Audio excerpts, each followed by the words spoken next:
Goeiemôre, Dok Matt wat praat. Ons het altyd 'n ou mooi liedjie gesing.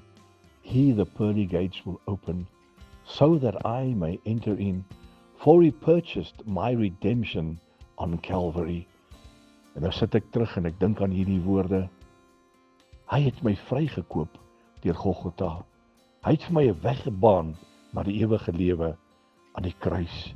En ek is so dankbaar vir Golgotha.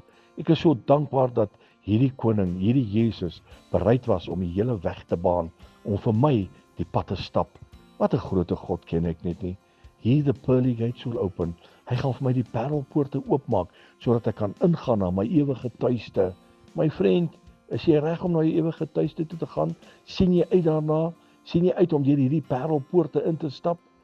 Is jy uitverkoop aan Jesus? Leef jy vir Jesus? Het jy 'n verhouding met Jesus? Wandel jy dag vir dag met hom saam? Ek wil jy bemoedig, moenie misloop nie. Moenie met die parelpoorte die ingang misloop nie, want ek kan vir u verseker, dit gaan 'n wonderlike tyd wees.